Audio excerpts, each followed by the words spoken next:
Bon, je suis allée voir le film à sa sortie dans ma salle de prédilection le 17 septembre et comme il est enfin sorti sur Crunchyroll, je me suis dit c'est peut-être le moment d'en parler. Avant tout, est-ce que ça va? Est-ce que tu as passé une bonne semaine? Demon Slayer Infinite Castle, c'est simple, j'ai aimé, j'ai adoré, j'avais pas mal d'appréhension, mais le film a dépassé toutes mes attentes, sauf peut-être au niveau de la musique. Cette vidéo sera longue, voire très très longue, et reflète mon impression qu'il y a eu le temps de ma série un tout petit peu. Mais bon, je suis retournée aller voir le film juste histoire de confirmer mon impression, et oui. Je l'ai confirmé. Mais non, en fait, j'ai menti. Je suis retournée le voir pour le plaisir. Oh là là, je suis vraiment dingue de ce manga. Parce que qu'est-ce que j'ai dépensé comme fric pour aller voir ce film. Bref, force à toi si tu restes jusqu'au bout de la vidéo. Ça va être long, très très long, comme l'attente entre chaque film. Et cette analyse ne sera pas forcément aussi géniale que le film. Oui, je tire une certaine fierté à faire des vidéos qui ne cassent pas trois pattes à un canard. Et petit disclaimer, ouais, comme la vidéo est très longue, je pense réutiliser des rushs des précédentes vidéos Demon Slayer que j'ai faites. Donc, désolé pour la répétition visuelle et de mon côté brouillon que j'ai réussi à plus ou moins étouffer à travers mes vidéos avec quelques fails que j'estime épiques, se ressentira dans cette vidéo parce que je vais parler avec ma voix de la vie de tous les jours et je risque d'aller dans les aigus parce que je ne maîtrise absolument pas la tonalité de ma voix quand je parle à ma vitesse habituelle et ce malgré mon grand âge. Donc si tu écoutes cette vidéo avec un casque et ripé pour tes oreilles, elles pourront peut-être postuler pour le Darwin Award de cette année. Mais je vais quand même essayer de diminuer le son pendant les passages où je vais crier, histoire de laisser une chance de survie à tes oreilles. Mon conseil personnel quant à cette vidéo? Run away, dude. What? Run fast, run far. Comme je l'ai dit dans mes précédentes vidéos, je ne sais plus laquelle, oui j'ai une mémoire de poisson rouge couplée à la vieillesse, ça fait des dégâts incroyables. À la fin de l'arc Ashira Training qui était plutôt tranquillou pendant la plupart des épisodes, et je pense parler pour tous les gens qui ont regardé le final, je pense qu'on a tous été comme ça. Et lorsqu'Ufotable a annoncé le final en 3 films, je me suis dit que c'était un pari vachement osé. On va pas se mentir, Demon Slayer c'est une franchise vachement rentable. D'autant plus qu'ils ont bien arnaqué Koyoharu Gotoge lors de l'adaptation de Mugen Train. À ce qu'il paraît. Mon cher, j'espère que cette fois tu as bien négocié parce que ça m'embêterait que tu n'aies pas ta part de ce gâteau bien crémeux, bien gourmand et bien décadent. Je comprends la volonté de se faire un max de fric sur ce final parce que niveau fric, waouh! Catching. Mais autant j'avais mes doutes quant à ce format, autant je me suis rendu compte que j'avais stressé pour rien. Je m'explique. Au niveau de l'histoire, Infinite Castle, c'est un final qui se déroule sur une nuit, là où tous les pourfendeurs de démons tentent le tout pour le tout. L'expression qui se rapproche le plus de mon ressenti, c'est un Hail Mary. Kagaya Ubuyashiki fait un all-in. Il profite de la visite de Muzan pour se faire exploser avec sa femme et 2 de ses filles afin de le fragiliser. Il fait le pari que Tamayo et tous les pourfendeurs viennent à bout de Muzan lors de cette nuit. Sachant qu'ils sont tous endeuillés par la perte de Oyatake-sama, avec une grosse rage au ventre, je ne peux qu'applaudir Kiriya Kanata et Kuina Ubuyashiki qui donnent le tout pour le tout toute cette nuit et se réservent la possibilité de pleurer leurs parents et sœurs décédés s'ils survivent. Et scénaristiquement parlant, le manga il alterne beaucoup entre les flashbacks des différents personnages et les bastons. Dans Mugen Train, ça a passé parce qu'on n'avait que le passé de Rengoku à explorer. Et rien que dans cet opus, on a droit au flashback de Shinobu Doma, à celui de Zenitsu Kaigaku. D'ailleurs, j'ai un truc à te demander, est-ce que c'est lui qui a non seulement foutu le boxon avec Ji-chan, mais a aussi causé la mort de tous ses enfants et du malheur de Guillaume Himejima? On dirait les mêmes sourcils, mais je suis pas sûre. Et en dernier lieu, le flashback d'Akasa, qui prend quand même pas mal de pages. Et ma plus grosse peur, c'était d'avoir un rythme saccadé qui détruit mon plaisir de visionnage, vu que les bagarres sont graves dynamiques, et que les scènes de flashback et les scènes d'adieu, eux, sont là pour te faire pleurer. Autant j'étais habituée à ces variations de rythme d'une semaine à l'autre dans le manga, autant j'appréhendais un peu d'aller voir ça au cinéma. Et non. Perso, les 2h35 sont passées crème et j'ai vraiment adoré chaque moment. Les duels de cet opus sont très ancrés dans l'émotion vu que Shinobu affronte le tueur de sa sœur, Zenitsu son némésis frère d'armes et Tanjiro celui qui a tué Rengoku. Ce qui est très très fort vu qu'en un film, il a réussi à devenir un personnage plus qu'aimé. Et du coup, plutôt que de blablater par thématique, je vais passer en revue chacune des bastons. Doma est un personnage beau. En tout cas, c'est le plus beau de tous les Upper Moon. Il a une apparence normale et rien n'indique en premier lieu son appartenance au monde des ténèbres. Il se sait au-dessus de tout et ne voue de culte qu'à lui-même. Dans le dessin animé, tu retrouves cette beauté chez le personnage. Ses iris sont un magnifique arc-en-ciel, tellement beau que tu te demandes s'il y a moyen d'avoir un set de dés aussi beau pour jouer à D&D, ou juste le poser sur ton bureau pour faire joli. Son palais reflète cette même beauté. Quand Shinobu arrive devant cet endroit, je me suis dit, la vache, c'est trop beau. Le palais, à l'instar de Doma, est tout simplement d'une beauté éthérée. Après, je sais pas si j'emploie le bon mot, je sais même pas si ça existe en français. Mais on s'en fout, je ne suis plus à une agression de la langue française près. Le studio d'animation a gardé cet idéal durant tout le duel Shinobu-Doma. Cette bagarre est pour moi la plus belle visuellement, entre les attaques de Shinobu qui y allait à fond et la manière dont Doma part chacune de ses attaques avec ses magnifiques éventails. Le ton est donné dès cette bagarre. Ufotable et Aniplex vont nous en mettre plein les yeux et démontrer par A plus B pourquoi ce final devait se faire au cinéma et nulle part ailleurs. N'en déplaise à ceux qui l'ont découvert sur Crunchyroll, le voir au cinéma s'en vaut vraiment la peine. J'avais kiffé qu'ils aient donné plus de temps d'écran à Shinobu pour qu'elle puisse démontrer l'étendue de sa force, même si on savait que ça allait être grave chaud. Une Ashira qui ne peut pas trancher contre le deuxième Upper Moon en one-to-one, c'est chaud patate. Sauf si elle avait de l'aide, mais elle n'en a pas eu malheureusement. Et c'est ce qui m'a le plus frappé dans cette partie, oui, encore plus que la bogosité du château, de l'eau, de la glace, tout ça, c'est le boulot dingue de Saori Ayami, la seiyuu de Shinobu. Shinobu est un personnage qui dégage une grande douceur et la voix de Saori reflétait sans peine cette douceur, cette chaleur que dégageait ce personnage. Et quand elle taclait avec cette voix toute douce, tu faisais ouch. それ、すみません。嫌われている自覚がなかったんですね。余計なことを言ってしまって申し訳ないです。 Dans ce final, Shinobu exprime enfin sa pensée, sa douleur d'avoir injustement perdu ses parents, horriblement sa sœur, sa frustration pour les filles qui n'auraient jamais dû connaître cette douleur, sa rage qu'elle a contenue au fil des années, cette haine vis-à-vis des démons et surtout de ce bouffon aux yeux de beau gosse. Son ton se durcit, on sent à la fois sa supplique, sa haine et sa rage. Sa voix devient de plus en plus dure, plus énervée. Et j'ai vraiment adoré que Saori ait réussi à parfaitement retranscrire la bouillabaisse d'émotions que Shinobu avait et qui est explosée d'un coup. Si je devais noter cette partie, je dirais 134 sur 100. C'est la seule baston qui trouvera sa conclusion dans le prochain opus, donc cette note est temporaire. Mais pour le coup, j'ai hâte de voir Kanao se battre et j'ai surtout hâte de voir la beauté de ces bastons. Elle a le souffle de la fleur, je crois, et ça c'est sûr que ça va être joli parce que les fleurs, eh ben c'est grave joli. La baston que j'attendais depuis que j'avais vu le visage de Zenitsu en sang et la lettre froissée à la main. J'avais trouvé leur affrontement un chouïa plus long que les deux autres, mais tout y était action, émotion, moment de « Ah là là, j'ai envie de crier comme une folle » en plein milieu de la salle de ciné. La psychologique de Kagaku n'avait qu'une seule logique. Moi et moi.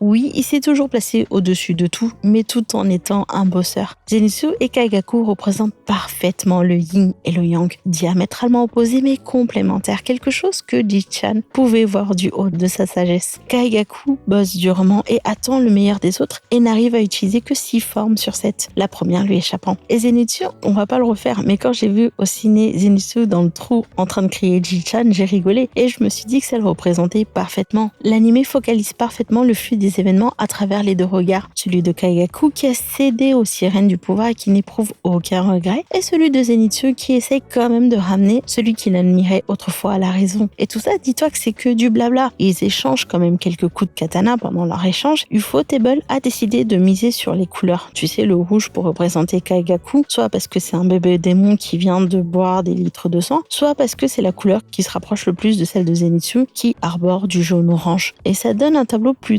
équilibré, quelque chose proche d'une autre. Un peu comme pour opposer tes yeux avant le bang final. Et là, pour le coup, Ufotable a vraiment tout donné pour que Zenitsu brille de mille feux. Entre l'OST de Infinite Castle, les éclairs qui prennent l'écran, la caméra qui descend, le changement d'angle et son gomen Aniki avant qu'il lui tranche la tête avec la 7e forme. Oh mon dieu, c'était le moment le plus épique de cet opus. Et si t'es pas d'accord, je m'en fous, j'ai cru défaillir tellement c'était génial. Oh là là. Rien que d'y penser, ça me donne la chair de poule. Ufotable, franchement, waouh. Mais waouh, vous êtes géniaux. Presque aussi géniaux que mon Zenitsu adoré qui ne m'a pas déçu. C'est vraiment un personnage génial. Créer une 7e forme juste pour réaliser le rêve de se battre à ses côtés. Non, franchement, tu mérites des applaudissements. Et du coup, je suis grave contente d'avoir fait une vidéo rien que pour toi. Et du coup, il faudrait quand même que j'en fasse une pour Lord Inosuke-sama, que je respecte aussi. Grave.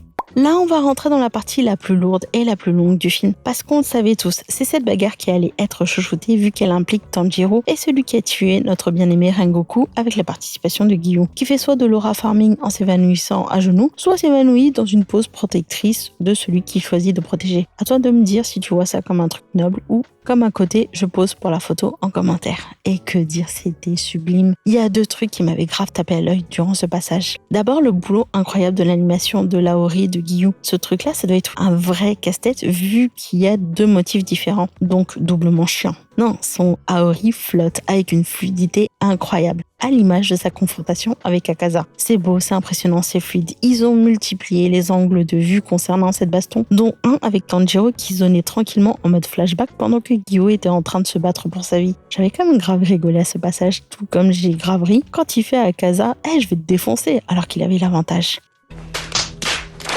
Et je crois que j'ai dû faire la même tête que Guillaume. Et quand je te dis qu'Ufotable avait chouchouté Akaza, purée de braise, ils lui ont vraiment déroulé le tapis VIP. Comme tu sais, si tu as vu le film et si tu l'as pas vu, écoute-moi bien. Ferme ton PC, mets-toi sur Crunchyroll, prends-toi un popcorn ou tout ce que tu veux, un truc à manger, assieds-toi tranquillement et kiffe ta life. Enfin, le film est aussi ta life, mais ça, c'est plus un truc que je te souhaite sur le long terme. Le flashback d'Akaza alias Hakuji est une trame des plus tragiques. C'est à la base un personnage qui n'avait aucune appétence pour devenir démon. Certes, c'est un voleur, mais quelqu'un qui vole pour les bonnes raisons, si on peut dire ainsi, pour pouvoir acheter des médicaments pour son père malade. C'est un personnage qui, s'il était né dans de bonnes dispositions, n'aurait jamais fait le choix d'être mauvais car la pauvreté est un facteur de violence. Après la perte de son père, il retrouve une raison de vivre grâce à Keizo et sa fille Koyuki et pense enfin avoir trouvé le bonheur quand il apprend que Koyuki veut l'épouser. Il trouve à ce moment une forme d'absolution car il se sent coupable vis-à-vis de son père et aussi une once d'espoir car jamais, au grand jamais, il n'avait pensé avoir droit au bonheur. Et voilà que la promesse d'être heureux lui tombe dessus, comme ça.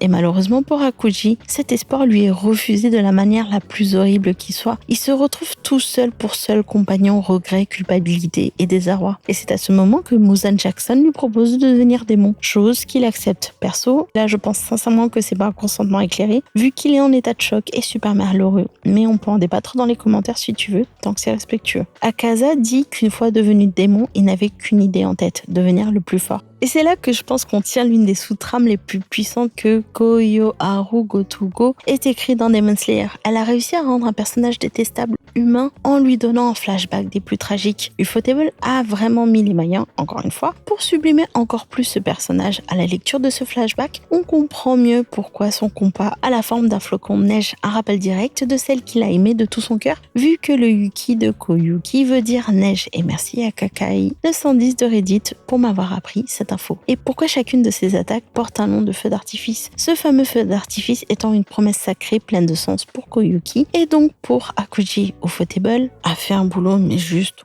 waouh de chez waouh. Et Ufotable a vraiment mis le paquet, que ce soit au niveau de son compas qui est devenu grave beau gosse depuis Mugen Train ou pour ses attaques. Quand tu les regardes avec plus d'attention, ça fait quand même penser à des feux d'artifice. Et pour le coup, je dis chapeau l'artiste. Et le deuxième truc qui m'avait tapé dans l'œil, c'était la subtilité de l'animation, même dans les moments les plus calmes. Dans le flashback d'Hakuji, quand il se retrouve dans la tombe de son père, le vent il souffle, tu sais, à un moment, et les feuilles volent, je crois. Mais il y a une petite pierre qui continue de rouler discrètement au niveau de ses pieds. Et je me dis que si tu regardes le film encore et encore, c'est un coup à noter des nouveaux détails impressionnants à chaque fois, un peu comme les films Pixar. Et aussi, ne meurt pas Guillaume, ne meurt pas Tanjiro, STP. Ufotable a vraiment fait un travail monstrueux et impressionnant sur le château de l'infini. Dans le manga, c'est déjà une chose, mais dans l'anime, c'est une claque en 7D. Je sais pas si ça existe, la 7D, c'est quoi le maximum de dimensions? Bref, grâce à l'animation des corbons, on réalise à quel point ce château est un labyrinthe complexe et sans fin. Et c'est là que tu vois encore une fois la maîtrise de la 2D et de la 3D et là, toutes les D là, parce que les angles de vue sont juste incroyables. L'un des autres moments où je me dis que l'animation made in Japan et made in Ufotable, c'est un autre niveau, c'est quand Sakonji Orokodaki, au chevet de Nezuko, se dit que cette nuit est l'aboutissement de plusieurs rouages créés au fil du temps et que l'arrivée de Nezuko et Tanjiro était la pièce maîtresse nécessaire au lancement de ce rouage complexe qui ne demandait qu'à démarrer. Ce passage-là avec les rouages a dû être un sacré boulot aussi. Et j'ai aussi adoré que Ufotable ait laissé un moment de gloire aux autres pourfendeurs qui décident de protéger au péril de leur vie et de faciliter la tâche des Hashira pour qu'ils puissent se concentrer sur les plus gros morceaux. Murata a quand même eu son petit moment badass et du coup, yippie, je suis contente pour lui. Perso, en allant voir le film, il y avait 3 moments que je souhaitais voir animés à tout prix. Quand Zenitsu parle du bonheur qui fuit, voir Kiriya, Kanata et Kuina Ubuyashiki prendre le relais de leurs parents malgré la perte et la peur, sachant que ce sont maintenant eux les responsables. Et en dernier lieu, voir Ji-chan dire à Zenitsu qui est sa fierté. Oh là là, qu'est-ce que j'ai pleuré à ce moment-là. Normalement, tu aurais dû avoir cette réaction à 4 moments. D'abord quand Gyu a sa marque, puis quand Zenitsu sort la 7e forme, et quand Shinobu passe en mode démon. Et si t'as pas eu cette réaction, j'ai quelques questions. Comment t'as fait? Pourquoi? Qu'est-ce qui s'est passé dans ta vie? Oh mon Dieu, retourne voir le film tout de suite parce que là, il va falloir que tu refasses tes réactions. Bref, alors oui, le film, c'est vraiment une belle claque visuelle comme je les aime et je me dis qu'on était vachement gâtés l'année dernière vu qu'en plus de Demon Slayer, on a eu droit quelques mois plus tard à Jujutsu Kaisen et Chainsaw Man au cinéma. En tout cas, Infinite Castle et Chainsaw Man